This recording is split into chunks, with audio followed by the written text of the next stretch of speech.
There's a strange shift that happens the moment you stop being so available. At first, it feels unnatural. People might seem to notice you less, or you may even feel invisible for a time. But then something curious begins to unfold. The less you give yourself away, the more people begin to want access to you. And here's the secret. It isn't because you're playing games. It isn't because you've suddenly become cold, detached, or arrogant.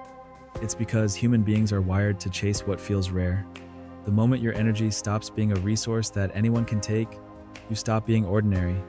You become magnetic. Think about the world we live in. Everywhere you look, people are performing. They're posting to prove something, replying instantly to avoid being forgotten, broadcasting every detail of their lives just to feel relevant. In a society that rewards constant availability, silence becomes the rarest currency. So when you pull back, when you stop proving, stop explaining, stop begging to be chosen, people can't help but notice. Not because you shouted louder, but because you went quiet. Psychologists call this the principle of scarcity. The less accessible something is, the more valuable it becomes. The same applies to you. When you're always available, always proving, always explaining your worth, people get comfortable. They stop noticing it. But when you withdraw, when you protect your energy, when you stop giving unlimited access, suddenly your presence grows in value. And here's the paradox. You become more powerful by doing less. Carl Jung believed that much of what we show to the world is a mask, a persona we wear just to be accepted. But the moment you stop clinging to that mask, when you begin living from authenticity rather than performance, people react. Some become deeply intrigued, others become deeply uncomfortable, but no one remains neutral. Your energy begins to shift. Your presence carries weight. People feel it even when you say nothing. Silence that once felt empty begins to roar. And that silence unsettles people, because they can no longer predict you. This is where things get fascinating. Your absence suddenly becomes louder than your presence ever was. A delayed response now carries more meaning than paragraphs once did. The space you create forces people to question their own value in your life. And many don't like the answers. Because here's the truth. Most people are addicted to validation. They thrive on quick access, instant reassurance, and constant emotional feedback.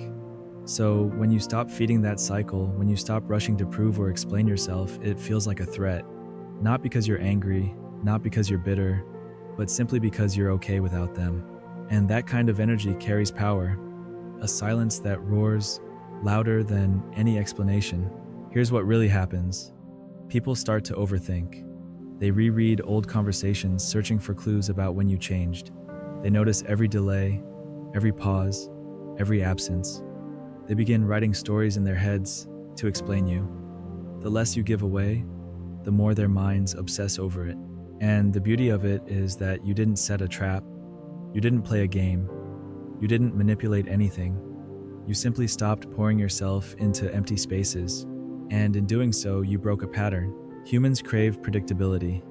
Our brains are wired to recognize patterns, to know what comes next, to feel safe in routine. When someone is always accessible, the brain relaxes, it knows what to expect. But when you step back, when you disrupt the rhythm, you become unresolved. And unresolved patterns demand attention. That's why being unattainable doesn't make you forgettable. It makes you unforgettable. Not because mystery itself is so attractive, but because mystery forces people to confront themselves. When they can't read you, when they can't pull energy from you, when you no longer respond in predictable ways, they are left with their own noise. And that silence is louder than anything you could have said. But here's the part that most people miss. Becoming unattainable isn't about them. It's about you. The moment you stop explaining your boundaries, the moment you stop negotiating your worth, the moment you stop giving constant access to people who drain you, that's the moment you reclaim yourself. This isn't coldness, this isn't cruelty, this is clarity. It's no longer abandoning yourself to be chosen. It's choosing yourself first. And when you do, you notice something strange. You no longer crave the same attention you once did. The likes, the constant messages, the quick reassurances, they lose their grip on you.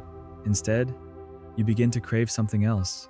Peace, stillness, space. You start valuing your energy like gold because you finally realize that's exactly what it is. And once that shift takes root, everything begins to change. You move slower. You speak less, but with more weight. You listen more. You're no longer reactive, but intentional. And people feel that difference before they can name it. You stop chasing. You stop trying to be seen. And ironically, that's when people see you the most. Not because you demand attention, but because you carry yourself with a quiet certainty that says, I am enough, with or without you. That's the energy people never forget. Not performance, not perfection, just presence. When you become unattainable, you disrupt the noise. You break the rhythm of constant availability. You stop being entertainment and start being unforgettable. But the most important change isn't how others see you, it's how you see yourself. You realize you were never weak for caring, you were simply too available to those who weren't ready to receive you. You realize your silence isn't emptiness, it's power. You realize you don't need to be chosen because you've already chosen yourself.